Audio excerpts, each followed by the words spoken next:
Well, first of all, you need to figure out why you're going to do this. Are you going to do it because it's the latest trend and you want to join in the group? Or do you want to do it because you really want to make improvements to yourself? Are you willing to give up the duck food to eat real food? Are you going to be one of those people that forces yourself to eat a carnivore diet like it's some kind of torture? And then every now and then you're going to go on a binge and eat a bunch of crap because you think that that's a treat. Or are you trying to go on a diet because you want to improve yourself physically, mentally, and you want to improve the earth as a whole? And that's the most important thing. If you're in this 100% wholehearted, your success is guaranteed.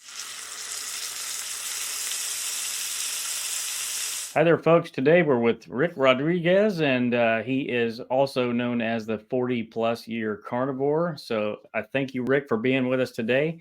How are you doing? I'm doing pretty good. Things are looking up around here. Awesome. I love that. So, for those of us that don't know, can you kind of share a little bit about yourself?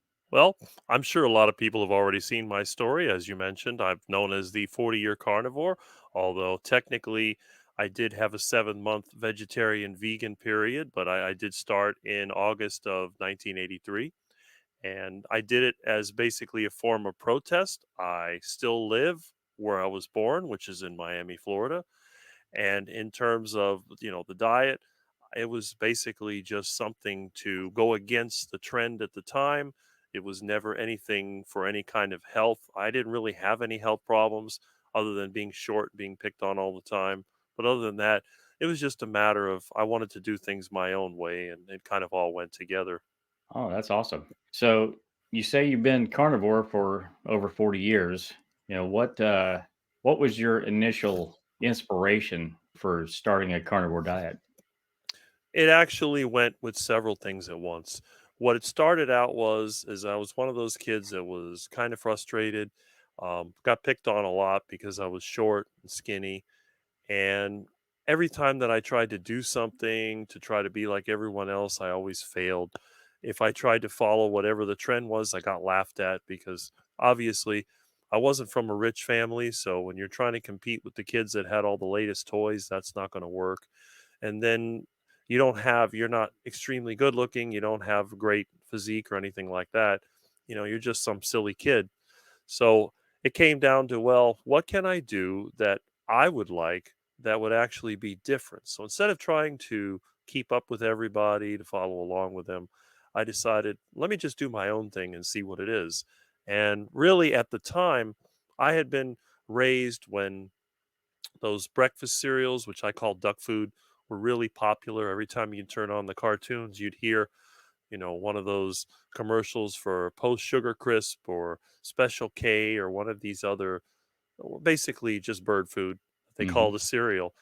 And it was just something that I didn't like. So I thought, my parents gave me oatmeal and they gave me vitamins and they gave me all kinds of wheat germ and stuff like that. And the only thing I really liked about breakfast was eggs. So I thought, oh, a breakfast of eggs. And of course, steak and eggs, bacon and eggs, and all those things. That was really bad.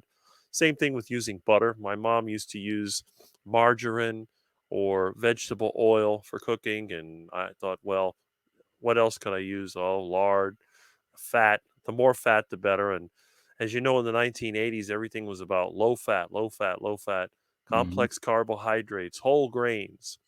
And my dad was into health food. And every time that he gave me something that was healthy, it tasted bad.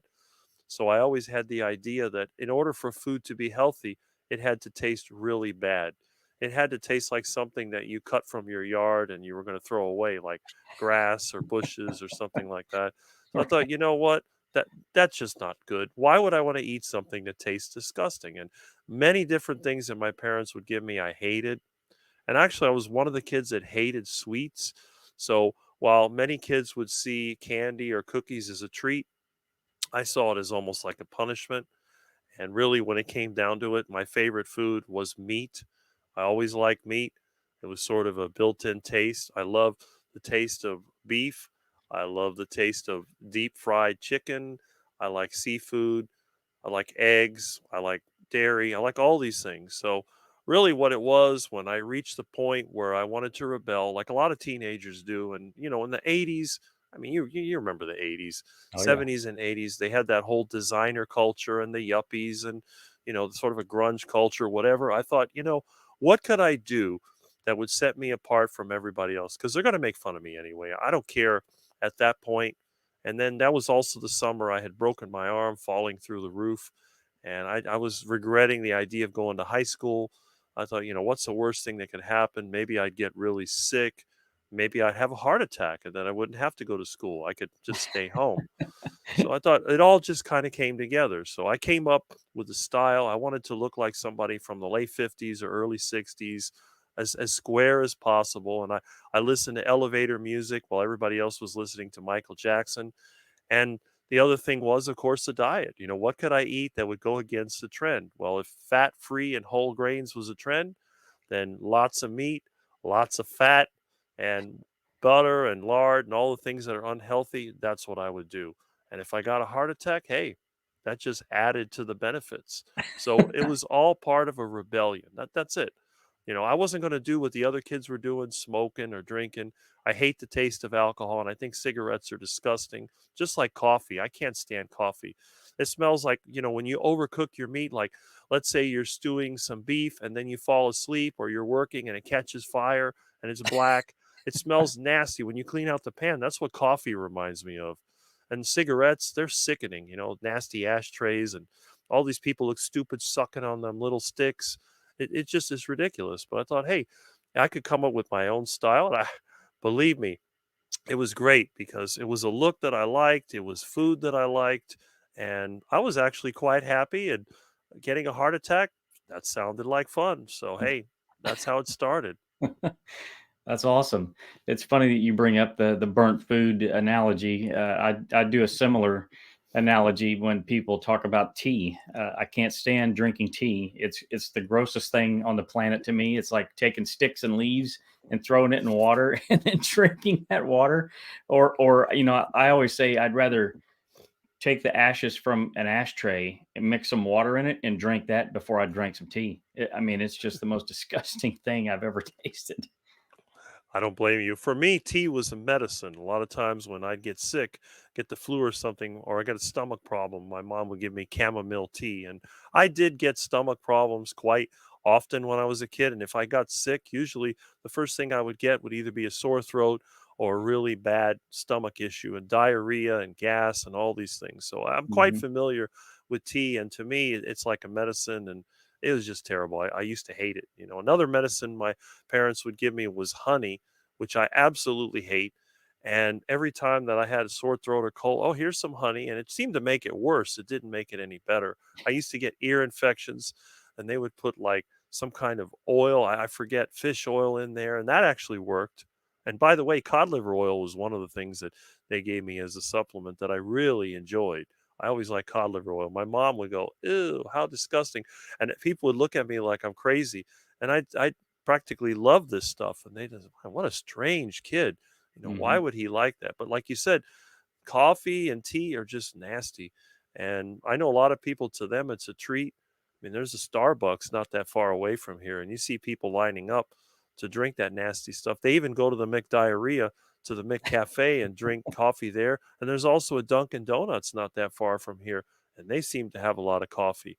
But the other thing is, when I was in school, I got in trouble a lot, and I Mhm. always associated the smell of coffee with the principal's office because every time you went in the principal's office, it smelled like coffee. So I thought, oh, that smell. Teacher's lounge was another one. That was always coffee and cigarettes. When Right. you walk by the teacher's lounge, that was another place I didn't like. So I guess it all kind of went together. But when I smelled meat, it was usually the barbecue place, or it might be, the Sweeten House smorgasbord or something like that. You smell the fried chicken and the steak, the roast beef, the meatballs. I can still, to this day, my mouth waters when I think about the Swedish meatballs and the roast beef and the fried chicken and the frog legs and the shrimp that they had. And this was back in the 1970s. So, and I can still remember that. That's the other thing. The Sweeten House smorgasbord, it had sort of that 60s look to it. And they had elevator music and good food. So that may be one of the reasons why I like that stuff so much. That's awesome. So, thinking back to when you were younger and you decided to rebel, So was it more of a gradual transition or just light switch and whichever one it was there any challenges that you faced with switching to basically all animal based? It was at first, I guess it was kinda gradual because we were a poor family, we didn't have a lot of money, so a lot of times we would eat out at a buffet, and back then they were real popular. We had a Chinese buffet, which was called the Chinese Food Garden, and then we had the Sweet and House Smorgasbord. There was another one called Duff's Buffet. Whenever we went to the buffet, what I would do, I would go for the foods that I like, and those would tend to be meat. So, for example, I remember at the Duff Smorgasbord, they used to have spaghetti and meatballs. Well, what I would do, I would pick out all the meatballs and not eat any spaghetti. And the same thing, they had some other kind of pasta and it had like seafood and meat, and I'd pick it out. We go to the Chinese food garden, they'd have like broccoli and beef. I'd pick out all the little bits of beef. And I got criticized for being picky. Well, you're a picky kid. No wonder you're so skinny and you're so little. You need to eat rice and beans and vegetables if you want to get big and strong. And I thought, okay, but every time I tried to eat vegetables, they were so disgusting. It was hard for me to eat them. Beans are the worst because, I live in Miami, has a very high Cuban culture, Latin, Hispanic, whatever you want to call it. And Hmm. they all have rice and beans. And of course, arroz con pollo. When they have chicken, it's always with rice. But their chicken is absolutely disgusting. I couldn't eat that stuff. It's slimy, it's nasty. And I always remember whenever we went to one of our friends that were Cuban, the food was inedible. There was nothing that I could eat. So I would seek out. Now, the one thing that Cubans are good at cooking is puerco, pork. And let me tell you, some of the pork they cook was so good. So every time that we go to one of our Cuban friends, I'd get the pork and I'd gobble that up. The chicken I wouldn't touch because it was always nasty, and I hate rice. So but I would choose the meat, but I wasn't on a carnivore diet. But Right. when I had that accident and I fell through the roof and both of my parents were working at the time, it came down to, well, I'm stuck at home. My parents are not there to cook for me except for dinner. So I decided, well, what would I cook? What is the easiest to cook? Now, this is the other thing. A lot of the things that my mother used to cook, they involved a lot of work. She would go in the kitchen and constantly having to mind the stove, stir things up. It was ingredients, spices, recipes, cookbooks, and all this stuff. And I couldn't understand why anybody would go through all that trouble. So to me, it was a lot easier to just get some meat, put it on the stove, put it in a pan, put it on the grill or whatever, and cook it up. You don't have to put anything on it, maybe a little salt now and then. And it tasted good. But my mom would say, well, you have to do this and that. It's like butter. They always had to spread the butter on bread. My mom would complain, well, the butter's too hard. It's hard to spread. I said, well, why don't you just eat the butter and give the bread to the ducks? But and I went through that all the time. She says, "I don't wanna hear about those ducks anymore. It's always you and those ducks. You should start a duck farm. You love your ducks so much." I said, "Mom, it's not that I love the ducks. I think they're interesting and everybody else hates them, but I love them. Oh, they're messy and they poop everywhere and they dig holes. Yeah, but they're kind of cute, especially little ducklings." But Right. really what it came down to is when I was stuck at the house and I had to do most of my own cooking, that's when the real transition happened. And from that point on, it just seemed like natural to me. When I did go back to school and start high school a few weeks late, then I was faced with the problem of what to eat for lunch because usually I was given a sandwich. A lot of times my parents would give me a bologna sandwich or a ham sandwich or maybe a can of tuna or something like that. Now, Hmm. normally I would eat the can of tuna and any of the sandwiches, I'd take the meat and cheese out of it, and then I'd put the bread in my pocket. And then when I got out to school, I'd go and find the canal and give it to the ducks. So they Nice. could over there, they could have lunch too. But then of Right. course my mom figured that out and said, well, you're not eating all your food. I don't like it. That's why I'm not eating it. Well, I don't care anymore. You make whatever you want. That's your problem. I said, okay. So I started making my own beef stew with ground beef and I'd put it into we had these plastic Tupperware containers. I remember there was one that was yellow, red, and blue, and I think there was a white one. They had this Hmm. little ridged lid on it, and you snap it together. Hmm. And I'd cook this up and I'd put it in these containers and put it in the refrigerator. Then, when it was time to go to lunch in school, I'd simply pull out that plastic container and then just eat it cold. And everyone would look at me like, ugh. eh, eating cold food, whatever. Like, no problem. And there Mhm. used to be a chili that they had at Winn Dixie. I think it was called Surefine Chili, and it was nothing but ground beef. I think what it was some kind of taco filler. And once in a while, I'd use that. I don't remember if it had any other ingredients, but I remember just on the label, it was like beef, water, salt, I think onions and garlic and some other thing, I didn't even have MSG because I know that the ravioli cans they had MSG, but this stuff didn't, and I'd eat that. But most Mhm. of the time, I'd make my own. I'd take it with me to school. Then when I came home and my mother made dinner, I'd get grief because, well, what do you want today? Steak, hamburger, or chicken? Like, I don't know. You could surprise me. Give me some seafood.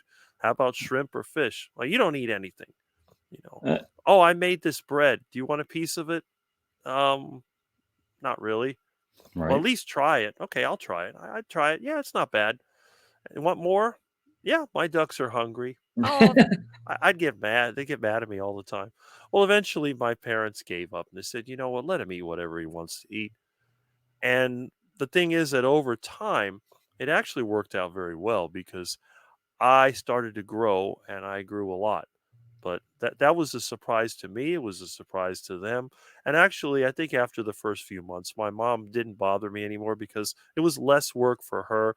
She didn't have to worry about making any food for me, and my dad thought it was kinda nice that I was independent somewhat, so, yeah, I mean, it eventually it was a little bit of a rocky start, but after the first year, it just became natural, and since then, I pretty much followed it without thinking about it.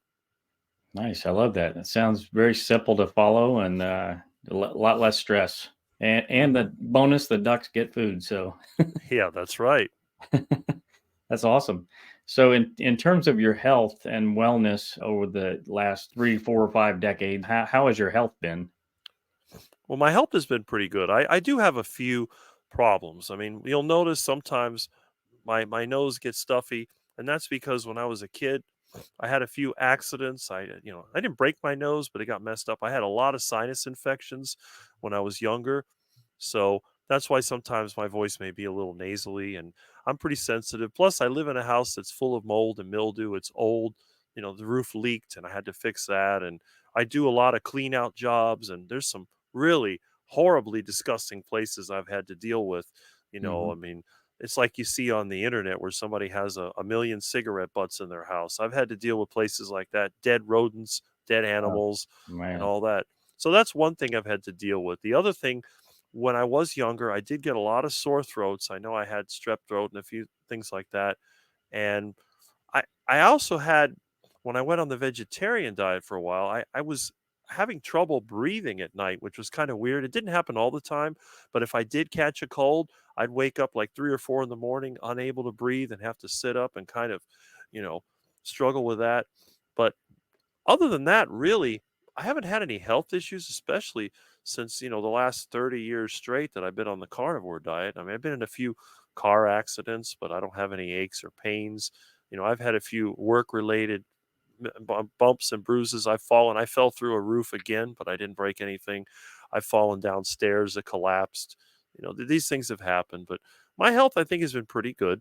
I haven't been to a doctor since 1996, so I don't know if I'm ready to die tomorrow. I mean, I may drop dead of a heart attack while I'm doing this interview, so anything's possible.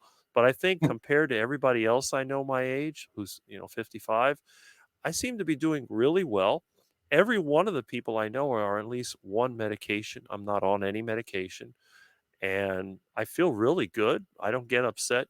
I've had so many, like in the last month, I've had problems. My truck broke down. I've had issues, things breaking down around the house. I've had no work, and I've been doing the best I can, but I seem to manage through it.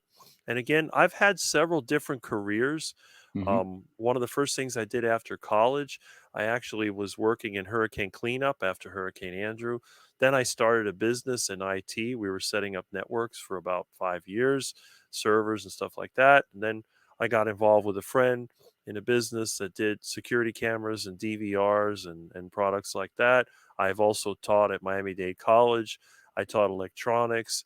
I taught computer repair, and I also taught some technical math. I did some substituting as well. I actually substituted at the public schools at times when I didn't have any other work. That in itself was quite interesting. There's some interesting stories about that. I actually met another kid when I was substituting in high school, and he was into bodybuilding or whatever, and he had noticed that I was eating my lunch and it was nothing but meat. And he says, "Oh, you're on," I forget the name of the person he was talking about, diet. And I said, "Yeah, I only eat pretty much I eat meat. I eat meat, eggs, cheese, some yogurt. I don't eat vegetables, and I almost never eat fruit." But that's about the only time anyone's ever seen that. But Mhm. in terms of health issues, again, everybody I know at this point has had at least one chronic health issue. It seems like the most common one seems to be having trouble sleeping. A lot of people I know, they have to take things for sleeping, and depression. That seems to be another one. They get anxiety. And you can see when you're dealing with people and they get in a stressful situation, they start to break down, they start to lose it. And I get accused of being a robot because I don't really lose it until I absolutely have to. But Right. I've seen this over and over again, and I have a feeling that that may also be diet related. But otherwise, the only health issues I deal with now is the occasional allergy. Sometimes I'll get the sniffles in my nose, and once in a while I may feel tired if I'm catching a cold or flu. Mhm. If I catch a cold or flu, it's usually a day of intense sneezing, runny nose, and maybe a headache. And then after a couple days, it goes away. And that's pretty much been the extent of my health issues. Wow, that's quite the testament to eating animal based. Most people are in a much worse position than that. Many different ailments, well, like you had mentioned, not just physical but also mental issues, autoimmune conditions, and things like that. I mean, there's so many issues that people have, especially at 55. I mean, you said most people are on one medication. I would say that there's probably they're probably on more than that. On average, it seems, anyways. So yeah, that's awesome. So, what does a typical day look like for you? We know that a day, at least I know that your day involves ducks in some way, shape, or form. But in terms of what you eat, what does your day look like? My days are pretty consistent. It all depends on what I have available in the freezer or the refrigerator. A lot of times my diet is determined by what's on sale or what I can catch. Now, if I a treat for me would be able to catch something nice and delicious, for example, a large iguana. Once in a while I get my hands on one of those and I'll have a delicious deep fried iguana. Usually I'll have that for lunch or dinner. A duck, the problem with the ducks is that my ducks are almost like pets, so it's pretty rare that I'm gonna cook one of them, but I do eat their eggs whenever I can find them to keep the population down. Mhm. Lately, I've been letting them sit on more eggs because we don't have as many ducks as we did. But the first thing I do when I get up, usually I wake up between 7 and 8 o'clock, depending on when I went to sleep. The first thing I do, I'll put on some clothes and I'll go outside. And if I can see the sun come up, that's great. And I'll go out there and I'll talk to the ducks. I'll pick up a few branches or leaves or whatever, maybe sweep around the house, maybe, clean up. There might be some oil or grease that's spilled or who knows what. Try to maybe wash the duck poop because there's a lot of duck poop on the walkway. So I'll go Mhm. out there and do that. And then what I'll do, I'll start my breakfast, which is usually 6 eggs and a piece of meat. So what I do, I just take the eggs and scramble them up, and I get some lard or butter and I put it in the cast iron pan and turn it on until it melts. Turn down the heat, throw the scrambled eggs in there, and just let them cook. And I'll go outside, do a few more things. Normally, I can smell when the eggs are ready because there's a vent in the kitchen and it goes right to the front yard or the backyard. And usually, I have a good sense of timing. I can generally, my internal clock works really well. I can judge time very accurately. So I don't think I've ever burned my breakfast in the last 30 years that I've been making Wow. this breakfast. Yeah, I never do. But it's all cooked on low heat. There's nothing really intense. And the meat, typically it's going to be beef or pork. It may be maybe seafood if I have it. And I'll just put that into another pan. I'll usually either cook that with water or cook it on lard and let that cook up. And usually by the time 10, 15 minutes. I come inside, I'll go ahead and flip the meat. I'll look at the eggs. The eggs are done. I'll go ahead, turn the heat off on the pan, flip the eggs over, and just let them stay on the pan so they stay warm. And then I'll go out, do a few more things, come inside, eat my breakfast, and I'll have my meat and eggs. I'll have a piece of cheese or I'll have some homemade yogurt to go with it. And then, depending on the day, if I'm going to go to work, I'll make sure I have all my tools and supplies and I'll get my truck running, which at the time, I guess for now on, it'll probably be the van. But I'll get that and I'll go off and try to do whatever work I need to do. Now, if I'm doing a clean out job, it's going to be more like just taking things out of there and loading it up.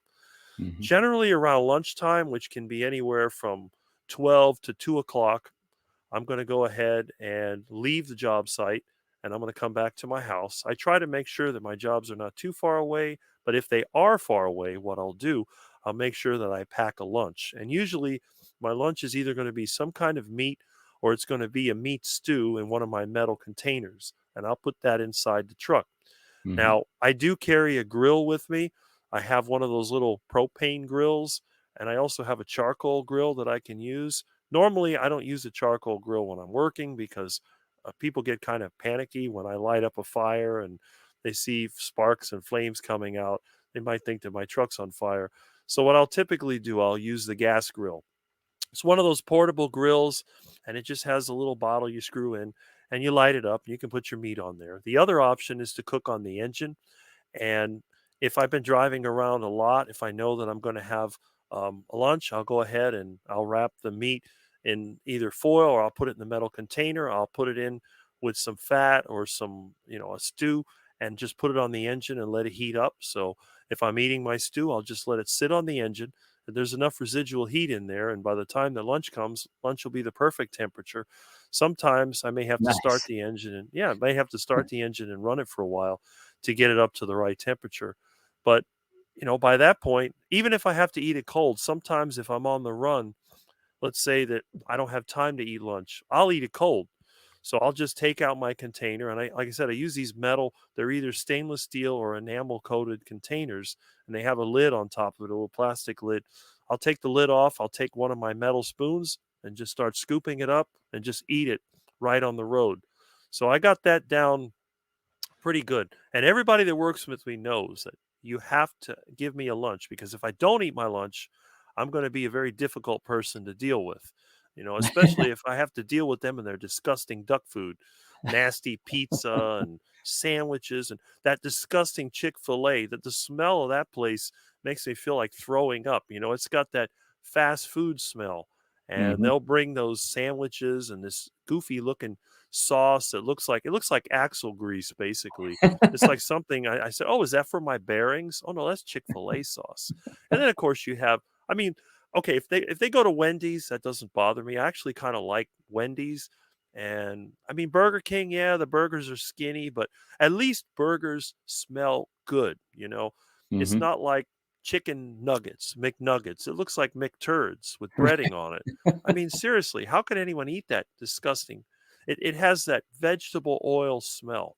True. So, I'll have my lunch. And again, my lunch has a nice beefy smell to it. I mean, 99% of the time, I'm going to have beef for lunch. Once in a while, I'll have heart attack chicken, but usually heart attack chicken's more of a dinner item.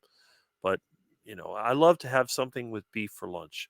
And then I'll go back to work and I'll work until maybe 5, 6, 7 o'clock, whatever it takes to get the job done.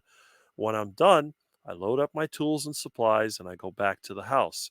And what I'm going to do, I got to figure out what's for dinner. So I'll open up the refrigerator, see what kind of meat I have in there. If it's in the refrigerator, that means it's not going to be there much longer because I don't want anything to go bad. If there's chicken in there, I'll eat chicken. If there's pork, I'll eat pork. If there's beef, I'll eat beef. Whatever is in the refrigerator is going to get eaten. If there's nothing in the refrigerator, I'll look in the freezer. Then I can make a decision. Is there a ground beef in the freezer? Is there some steaks in the freezer? Is there chicken in the freezer? Is there a duck in the freezer? Is there an iguana in the freezer? Whatever there happens to be. And then once I decide what I'm going to eat, I decide how I'm going to cook it.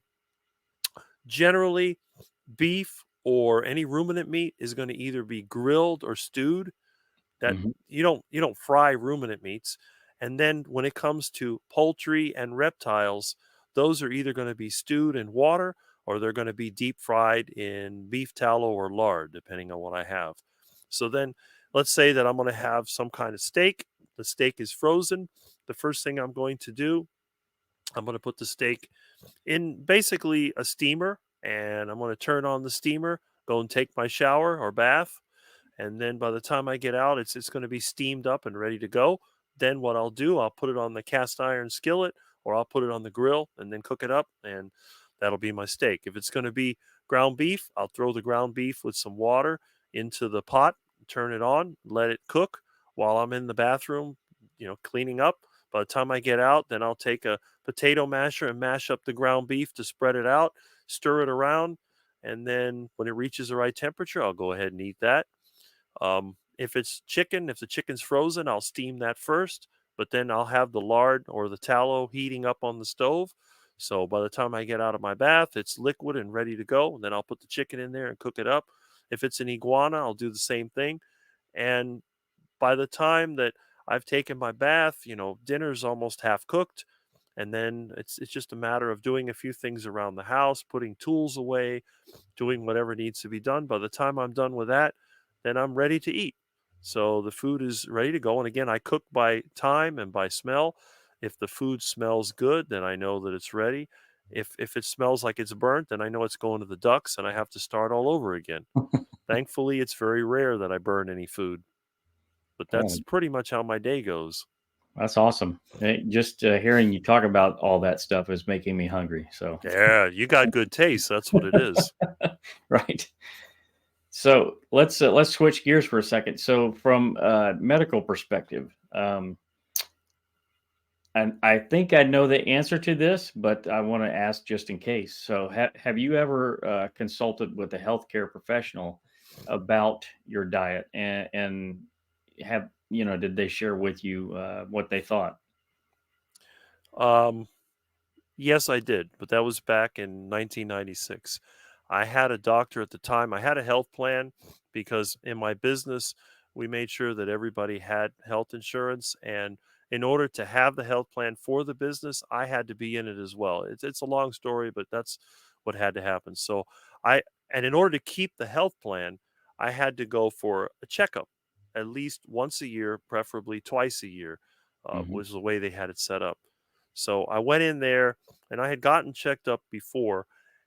Um, 95, I think I went twice, and then in 96, I went earlier in the year, and then by the summertime, I had gone back. Now, what had happened is that I switched the doctor. The doctor that I had, I guess, had retired. He was an older man. He had to be over 70. I mean, he was way beyond the retirement age. And then we got this younger guy that was probably 40 something, but he was obese. And he looked at my blood tests and he said that my cholesterol was way too high and that I was at risk for a heart attack. So I remember, I think I told him, I said, "Good, that's what I'm looking for." And he was in shock. He said, "What do you mean?" I said, I'm on a heart attack diet. I eat the worst possible food so that way I can have a heart attack and die before I get old and end up in a nursing home. And this guy was like horrified. So he's telling me, "Well, your risk for heart disease and cancer and stroke are very, very high. Your cholesterol level is too high, and your blood sugar is kind of low, and all these things." And I forget, says you could have a condition where your blood sugar is too low, and you could get into a I forget, I don't know if it was a coma or what it was. It is like all these things to try to scare me. Says you shouldn't eat that much meat. It's bad for you. You need to eat some healthy whole grains and fruits and vegetables. I'm like, no, I'm not going to. And Hmm. then, so I think what I told him was, look, if my diet is so bad, why are you obese and I'm not? And that's when he just lost it. I'm not obese. I'm healthy. My cholesterol is low. And I mean, this guy, he started getting mad at me. And I started laughing. I thought it was really funny.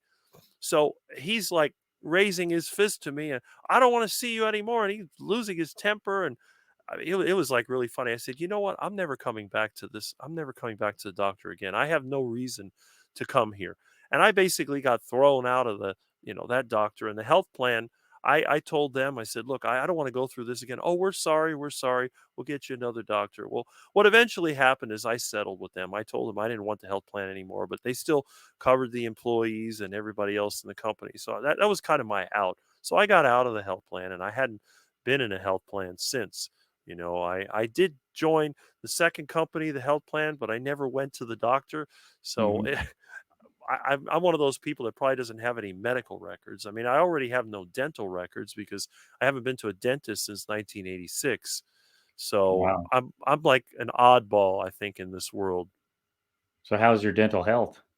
My teeth are all crooked and broken because that's the way I was when I was a kid. My teeth grew in too crowded on the bottom. I got this one broken in a fight when I was in junior high. But other than that, I haven't had a cavity. I mean, if I did have a cavity by now, my tooth should have fallen out. I mean, I Right? had cavities when I was a kid. I have a couple of old mercury fillings in there. But no, I mean, my teeth don't hurt. I don't have bleeding gums like a lot of people I know. They have to use those really soft toothbrushes. I use what's called a smoker's toothbrush. It's the only one that can get the meat particles out of my teeth.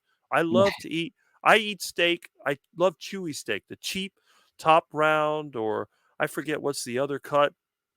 Um, there's a couple of those cuts that are very cheap. I love to chew on that. To me, that's like a candy bar. I see Mhm. people chewing on a candy bar. I like to chew on my steak, but you get like these little fibers of meat that get stuck in your teeth. Right? And you could use floss, but if you try to floss, it pushes them in deeper and it makes it harder to get out. So I Mhm. like to use a really strong toothbrush and just go down and push it out.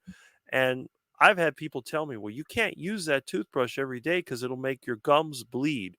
Well, guess what? I use that toothbrush every time I brush my teeth, and I've never had bleeding gums. I don't think I have any plaque on my teeth. I mean, they don't feel dirty. Right? I know a lot of people they have to get their teeth whitened and they Mhm. have all these deep cleanings. I've never had any of those cleanings. As far as I know, my teeth are healthy. And the way that I chew on a steak, if you've ever seen me chew on a tough cut of meat, I'm like a cat, or chomping away on this thing, ripping out pieces of meat. And also I chew on ice constantly when I drink water. I like cold water. And my Mhm. parents used to tell me if you chew on ice, it'll crack your teeth. Well, my teeth never cracked. So I guess dental health, although my teeth look bad, I think my teeth are good. When I Yeah. was younger, they were trying to pressure me into getting braces, but I would have had to have teeth pulled out. And I said, no, I don't want to get any teeth pulled out. I'd rather have crooked teeth. What do I care what my teeth are crooked? It doesn't matter. Right? Right. Yeah, I'd say your teeth are in perfect health, especially if you don't have any cavities. I mean, that's incredible. I mean, there's kids, 6, 7, 8 years old that have cavities. So yeah, that's a tremendous testimony to eating animal based. And both of my parents had a lot of trouble with their teeth. My mom had a lot of work done to her teeth. My dad had teeth that had rotted. So tooth problems is pretty common in my family. So I think this is kind of an accomplishment. Yeah, absolutely. So since you've ate an animal based diet, carnivore diet for over 40 years, I'm sure that you've heard some common misconceptions about eating this way over the years. You care to address some of those? Well, yes. One thing I've heard a lot of is that if you don't have vitamin C, you're going to get scurvy and your bones are going to get weak and you're going to have all these problems. You're going to catch a cold all the time because you're not getting enough vitamins from plants. You're going to have skin problems because you're going to get acne and you're going to get all these other rashes and stuff like that because you're eating so much fat. Your high cholesterol is going to give you a heart attack. You're going to have a stroke. You're going to get cancer. I mean, I've heard so many different things that people have told me, and so far it hasn't been true. So I don't know where they get these ideas from, but I guess it's just from the medical establishment. Maybe it's they're pushing a narrative, but I've heard a lot of things. And I've had people even recently tell me that I need to change my diet now before it's too late, or I'm gonna get, I'm gonna have a problem. And this friend of mine that kept telling me that, he was overweight. He had a heart attack in his 40s. So Mm. he's very afraid that I'm gonna get a heart attack because of the way that I eat. Now he likes to eat barbecue, but on the other hand, he drank a lot of soda and ate a lot of sandwiches. So I try to explain to him there's a difference. But Mhm. I've heard a lot of very interesting ideas, and I think a lot of them are myths because I don't know, people just they've been told this and they believe it, and I don't think any evidence will convince them otherwise. Right. Yeah, so true. So, yeah, I think one of the biggest ones obviously is you're going to have a heart attack, and if anybody is going to have had a heart attack, it's would have been Rick. That's right. That's right. I've been on the heart attack diet for decades. And, I always, people get mad at me when I say I'm going to have a heart attack. Like, don't say that. That's terrible. I said, no, I'm having heart attack chicken, heart attack burgers. I'm going to have a heart attack. So I use the word heart attack as a joke. That and the fact that when I grew up, we had a TV show called Sanford and Son. And old Fred Sanford was always having the big one every time that he was under a stressful situation. So yeah, if anybody was going to have a heart attack, it should have been me. Absolutely. Yeah, especially with your recipes, heart attack chicken and you literally name all your recipes heart attack something. That's right. See, the way I figure it is when somebody tries to go against what you believe, just go ahead and say the worst from the beginning. They say you're going to have a heart attack. So you just call your food heart attack this, heart attack that. Or, well, except for the pizza. I call that a pacemaker pizza because that pizza is going to make sure that you have a pacemaker when you get older because Right. it is completely free of flour. It is free of anything plant based. It's all meat and I haven't made a video on it, but I will soon. And it's very, very tasty. It's like the heart attack burger. Once you've had a heart attack burger, you don't want a regular burger. I mean, regular burger has stupid bread buns. Heart attack burger has pork rind buns. Those are good because unlike bread, which is basically just a sponge, Mhm. this has a nice texture, a delicious taste, and it's higher calorie. I mean, how many calories is in a pork rind bun versus a regular white bun? It's probably 3 or 4 times as much. So by Mhm. the time you eat that heart attack burger, you got over 10,000 calories. And you can really go after these people that talk about calories in, calories out. They try to educate you on the laws of thermodynamics when they don't even understand it themselves. So my idea was just play up the most unhealthy part of the diet and then make a joke out of it. So while you're doing it and people are trying to make you feel bad and feel guilty and scared, you're just laughing all the way to the grave. Yeah, absolutely. I love that. So so in terms of like long-term impact on your life, how has eating this way impacted your life? Has it been a net positive or negative? Do you see any drawbacks to it at all? The only drawback to it is that it makes it a little more difficult when you have friends and especially when they're married and they have kids and their wife wants to show off their cooking prowess. And then you go over there and they say, well, everybody's going to like it except for Rick. He doesn't like anything. Just fire up the grill and he's happy. So, a lot of times when we have a friendly get together, I get put out by the grill because not only am I known for eating meat, but I'm also known for being an excellent cook of steaks and burgers and so on. So, it takes a little getting used to if you're one of Mhm. those people that likes to eat together, you're not going to be able to eat the same thing that everybody else does. But once you're all at the table, you know what? It's actually kind of nice because the people that like you for who you are going to like you no matter what you eat.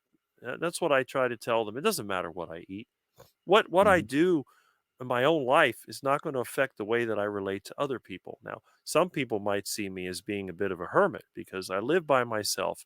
I have the only house in the neighborhood that's surrounded by trees and bushes. You can't even see it from the street. And I like a lot of things that other people don't like. But on the other hand, I've attracted a group of friends, some of them I've known for 40 years or more, that really like being around me because of two main reasons. One, I have a lot of knowledge in a lot of different things. So when they run into a problem, the first person they call is going to be me. And the second thing is, I have a relatively stable emotional state. I don't get as upset as a lot of other people do. Many people, when things are going wrong, they'll blow up. Like, for example, when my truck broke down and wouldn't start, and I had about 40 pounds of meat sitting in the truck ready to go bad, a lot of people would panic. But what I did, I just stuffed it in a box and started walking home with it. And eventually I got home and nothing went bad. So I have more of a can do attitude. Mhm. And instead of getting upset about things when they go wrong, I look for a way to either solve the problem or work around it.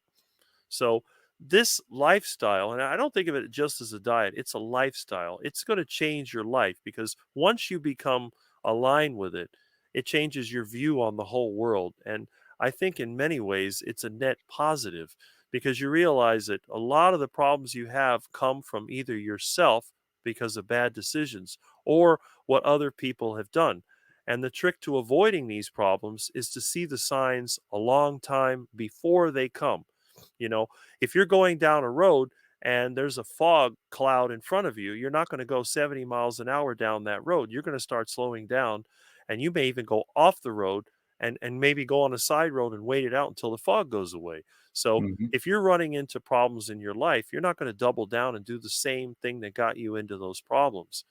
So in my case, if something is not working, I'm going to go and find something else rather than trying to do it over and over again and hope that I get a different result. Now, I have tried other ways of eating, but they didn't work for me. So I always go back to the, as you put it, animal based or carnivore lifestyle. I have friends that are vegans and vegetarians. I even know people like one of my former vegan friends is going on a keto based, meat based diet. He's eating 50% meat and 50% other foods, which Mm. include eggs, some dairy, and some plant foods. And it Hmm. works for him. So it's like I told him if it's working for you, stay with it. If it stops working for you, then you may have to make some changes. So, Mhm. again, my theory is find what works for you and if something isn't working for you, you're going to have to make some changes. But if you do that, that seems to be a much better path to success than just going overboard and listening to whatever guru or expert has ideas for you. And this is a big problem, especially with my vegan friends. There's a few of these vegan YouTubers that keep talking about how healthy it is to be vegan and how good they look at age 50 and, oh, I'm doing so great and I'm in good shape and all this. Like, yeah, that may work for them, but is it going to work for you? You know, Mhm. you look in the mirror and see what you look like. You see how you feel. Do you feel like that? No. And that's why my friend decided that he's going to try the carnivore diet. Although I told him, don't go into the full carnivore diet yet.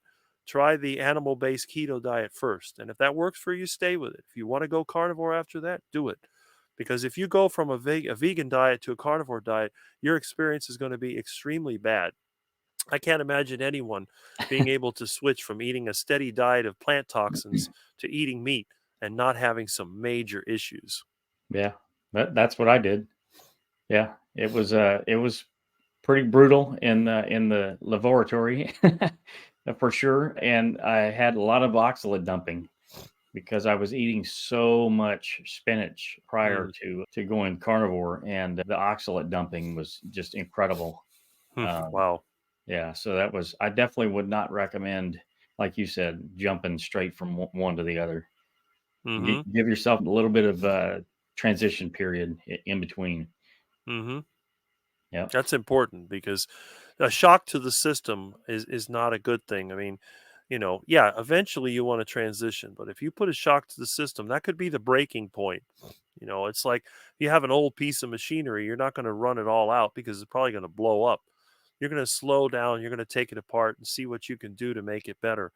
And I think a lot of times people they go from one extreme to the other. And the other thing I've noticed is that as my friends have gotten older, every one of them seems to struggle with weight.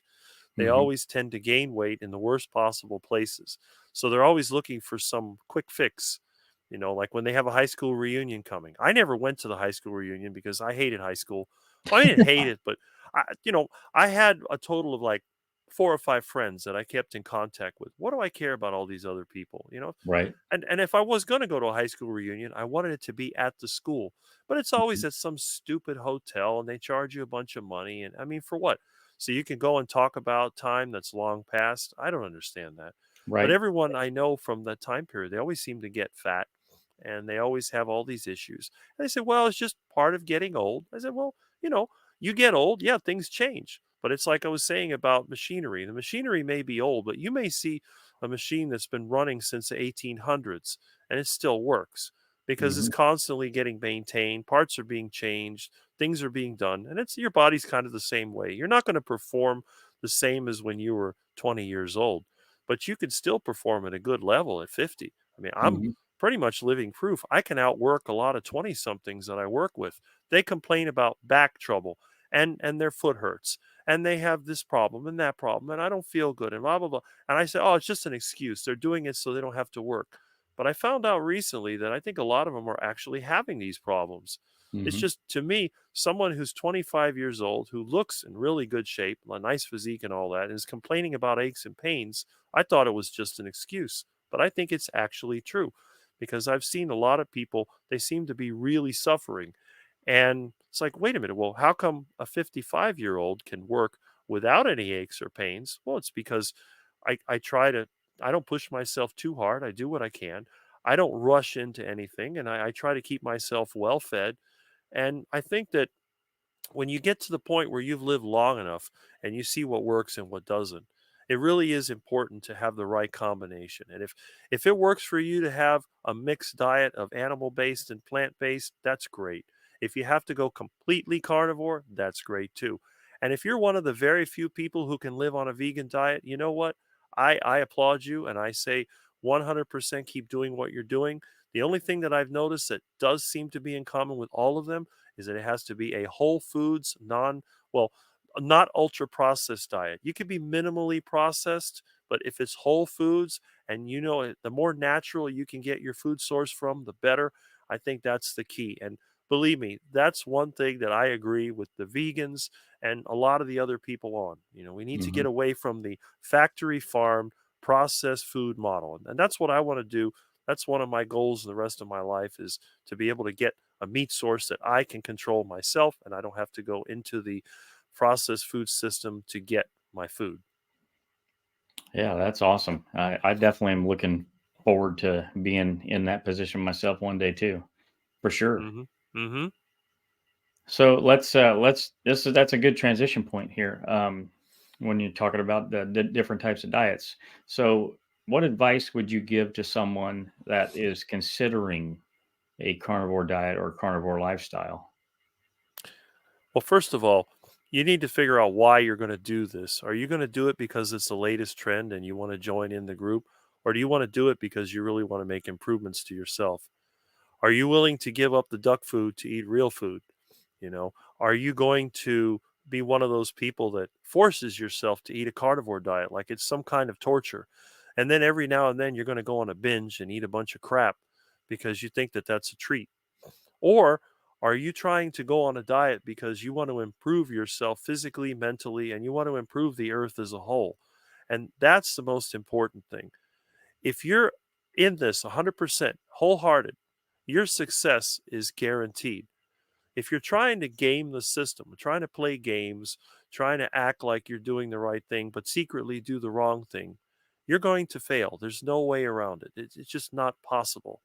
So, for many people, you need to understand the reasoning, or as your friend Carrie always says, what's the why? Why do you do that? Hmm. Once you get past that point, then you can deal with the how. How am I going to do this? Do I have a family that eats duck food? Do I have friends that eat what they shouldn't? Is it going to affect my relationship with them? And if it does affect my relationship with them, are these people that I really want to associate with? Do I need to maybe change my association, change my lifestyle? Am I going to be a positive influence on others or am I going to drag other people down? Is my carnivore diet going to be something that is just a constant source of contention? That, well, I can't do this and I can't do that. And no, I'm not allowed to do this or whatever. In my case, I tell everyone I can eat whatever I want, but there's a lot of things I just don't want to eat. You know, would you want to eat something that was covered in maggots that was in the garbage can? Well, of course not. So when you offer me that box of donuts, what I see is a bunch of food with maggots on it that just came from the garbage can. I don't want to eat that. It's nasty. Hmm. Oh, but that you're insulting. I'm not insulting you. I'm just saying this is how I feel. Now you may see me chewing on a big juicy steak and you go, "Ugh, that's disgusting." It's like my mom would say, "Well, you look like a cat chewing on that piece of meat." So, well, I enjoy it. I enjoy the delicious steak. You know, there is no dessert, there's no cake, there's no donuts, there's no cookies, there's no ice cream that can give me as much satisfaction as a very tasty piece of meat. You give me a T-bone steak and already I'm salivating, and I feel like I get this really, I don't know how to describe the feeling, but it's like a euphoric feeling. Now, I've never been on drugs or anything like that. I've never been high. And I know a lot of people that they like cannabis because it gets them high. I get the same, it seems like I get the same feeling they do from smoking cannabis by having a delicious steak. When I have a steak, you see me eating a steak, I start to feel that really good feeling. And the Mhm. feeling lasts. This is the thing, the pot smokers, they'll smoke a joint and they'll feel okay for a little while. Then after about 20, 30 minutes, they got to smoke another joint. I eat a 2 pound steak and I'm going to feel really good for hours. So if I had, let's say I had a steak for lunch at 12 o'clock, I'm going to feel good all the way to 6 o'clock when I have another meal. So it's like, you know, it's something I like to do. So if you want to start the diet and you want to succeed on the diet, you have to be either convinced or you have to experience the pleasure and the enjoyment that goes with it. And when you feel that enjoyment, you don't want to do anything else. You're not going to be tempted. You could be surrounded by every fast food restaurant in town, just like me. I could eat with anyone. I've had to eat with workers many times, either at McDiarrhea, Burger King, Arby's, whatever, any place, even Chick-fil-A. Now, I have to admit, I've been in the Chick-fil-A. I really like the people that work there. It has a really nice, friendly atmosphere. That is the one fast food place I think where people are the happiest because you go in there and the food smells terrible and I feel like sick. I like the people that are there that work there. Oh, how are you? Hi. Is there anything I can get for you? No, I don't like any of the food, you know. And I ask them, do you have any chicken cooked in lard or tallow? Oh no, we use oil. Like I don't like oil. It doesn't agree with me. Okay, fine. I'll sit there and I'll watch, people I work with or friends eat there. But it's just that to me, food is food and everything else is duck food. And when you get to that point, there's no going back. I mean, there's no way that I could ever stop this diet. If I ran out of meat, let's say that they banned meat altogether, I'd be a very unhappy person. I wouldn't be able to eat the junk food. You know what I'd have to do? I'd have to go outside and eat fruits and maybe some vegetables if I had to, but I could never go to the junk food. It's just not something that I want. I couldn't eat the bread. I mean, even if I was starving, I'd probably starve to death. I'd probably go outside and eat a bunch of leaves because it's just those processed foods do not appeal to me. Mhm. So again, if you're looking to succeed on the carnivore diet, you have to make it your own. Make the lifestyle your own. And then there's no way that you're ever going to, as they say, fall off the wagon. Yeah, I love that. So, since you've ate essentially a carnivore diet for over 4 decades, do you feel like the attitude towards things like the carnivore diet is changing at all in society? Very much so, very much so. And you'll notice that I've spent a lot of time on YouTube, which I never used to do. YouTube for me was sort of a hobby, put some of my videos in there, but I try to view as many of these videos as I can. I'll comment on them. This is definitely a lot different than when I was on the diet. I mean, for many years, especially in the 1990s, when I was pressured to try plant based, I was just the outlier. I was the one that everyone was just criticizing.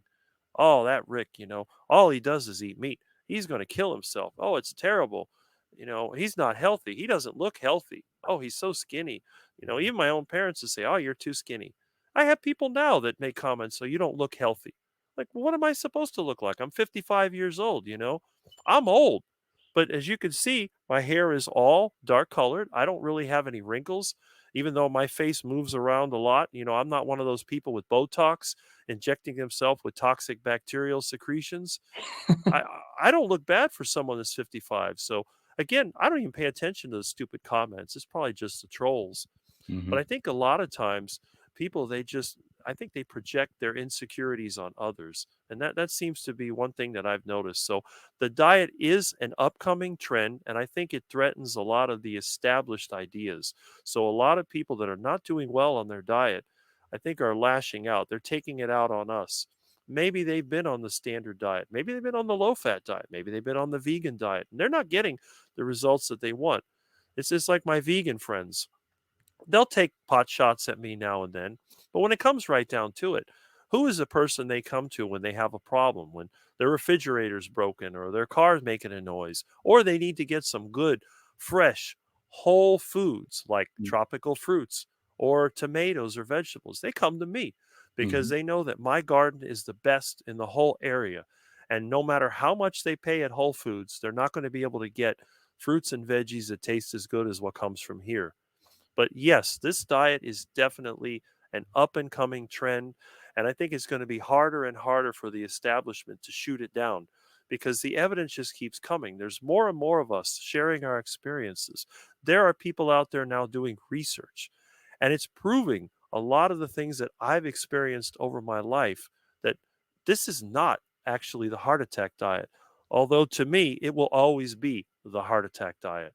I will never change that because it's just part of the fun part of the diet. And remember, it's not it's not work. It's fun. It's not a diet, it's a lifestyle. And once you get connected with this lifestyle, it becomes part of you.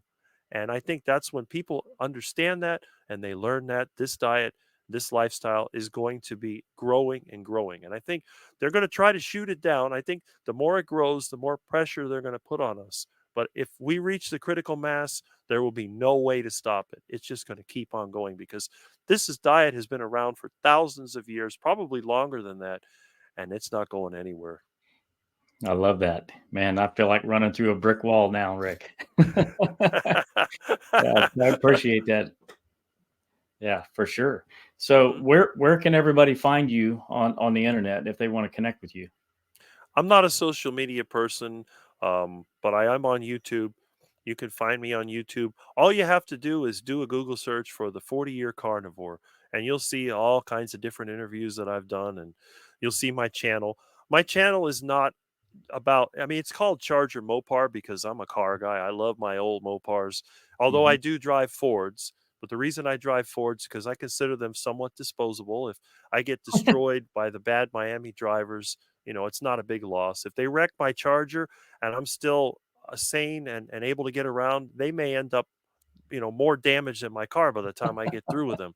So I'd rather save the car for special occasions and just drive around in a Ford truck or van. That Right, way, at least I'm relatively safe.